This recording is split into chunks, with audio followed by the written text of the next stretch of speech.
이번엔 글로벌 특파원 리포트 시간입니다. 실리콘밸리의 특징들 체크해 보겠습니다. 서기열 실리콘밸리 특파원 연결되어 있습니다. 자, 지난주 나스닥 지수 올해 들어서 정말 최악의 한 주를 보냈다 이런 평가들 나오고 있습니다. 3% 이상 하락했는데요. 주요 기술주들의 흐름과 함께 나스닥 지수 짚어주시죠. 네.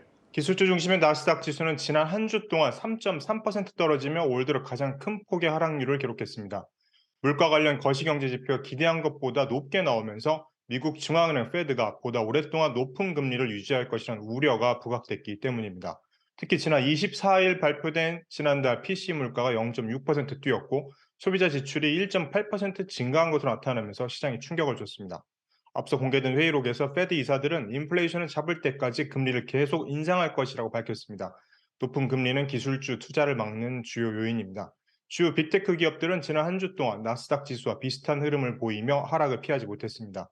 주간 수익률은 애플이 마이너스 8.3%를 기록한 것을 비롯해 아마존 마이너스 3.81%, 마이크로소프트 마이너스 3.43%등 마이너스 3%대를 기록했습니다. 구글의 모여서 알파벳이 마이너스 5.53%, 테슬라 마이너스 5.49% 등 5% 이상 빠졌고 넷플릭스는 마이너스 8.85%로 집계됐습니다. 메타가 1.44% 떨어지며 빅테크 종목 가운데 선방했습니다.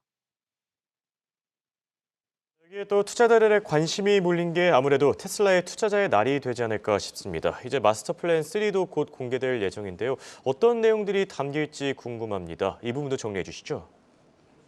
네, 테슬라가 오늘 5.46% 상승한 이번 주를 시작했죠. 테슬라의 장기 비전을 투자자들에게 발표하는 인베스터 데이에 대한 기대감이 커지고 있는 것으로 해석됩니다. 일론 머스크 테슬라 최고 경영자는 현지 시간 다음 달 1일, 한국 시간으로 2일 텍사스 오스틴에 있는 기가 팩토리에서 인베스터 데이를 개최한다고 트위터를 통해 수차례 예고했습니다.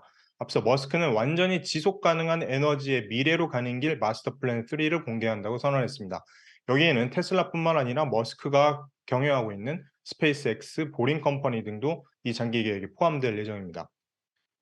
테슬라로 국한하면 장기 확장 계획, 그리고 3세대 플랫폼, 그리고 자본 분배 등 등의 주제에 대해서도 경영진과 함께 투자자들에게 알릴 계획입니다.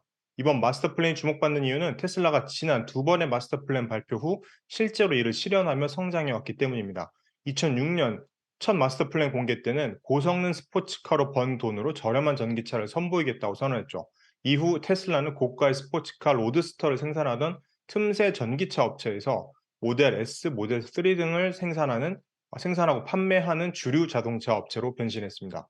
2016년 마스터 플랜 2를 발표했을 땐 대형 트럭, 픽업 트럭, 도시교통 등 다양한 차량으로 확장하겠다는 목표를 공개했습니다. 이후 대형 트럭 세미가 지난해 말 고객에게 처음으로 인도됐고 픽업 트럭으로 분류될 수 있는 사이버 트럭은 현재 양산 전 마지막 검증 작업을 진행 중인 것으로 보입니다.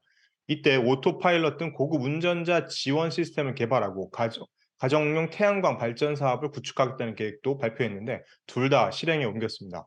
이번 마스터 플랜 3에서는 신차 공개에 관심이 쏠리고 있습니다. 보급형 전기차를 선보일 것이라는 의견이 많은데요. 이름은 모델 2, 모델 Q 등으로 추측되고 있습니다. 유럽과 아시아에서 선호하는 그 소형 전기차 모델인데요. 가격은 25,000달러 내외가 될 것이라는 추측이 나오고 있습니다. 실제로 지난 4분기 실적 발표 때 회사는 차세대 플랫폼을 개발 중이라며 인베스터 데이에 추가로 정보를 공유하겠다고 밝혔습니다. 사이버 트럭도 공개될 가능성이 있는 모델입니다. 미국인들의 기대를 한몸에 받고 있는 사이버 트럭은 현재로서는 올해 말이나 내년 초 생산에 돌입할 것이란 관측이 나오고 있습니다. 인베스터 데이 화두 가운데 하나가 장기 확장 계획입니다. 생산 능력 확대에 집중하고 있는 테슬라는 이번에 새로운 기가 팩토리 후보지를 공개할 가능성이 높습니다. 특히 최근에는 멕시코가 유력하게 떠오르고 있는데요. 멕시코 언론 엘 호리존테는 누에보 레온주의 중소도시 산타 카타리나의 산업단지가 기가 팩토리로 유력하다고 보도했습니다. 멕시코 외에도 인도네시아, 캐나다, 한국 등도 그동안 후보지로 거론되기도 했었습니다. 과연 인베스터 데이에 머스크가 테슬라에 대한 어떤 장밋빛 계획을 내놓을까요? 이후 테슬라의 주가가 계속 질주를 이어갈지 함께 지켜보시죠. 지금까지 실리콘밸리에서 한국경제신문 서기열 특파원이었습니다.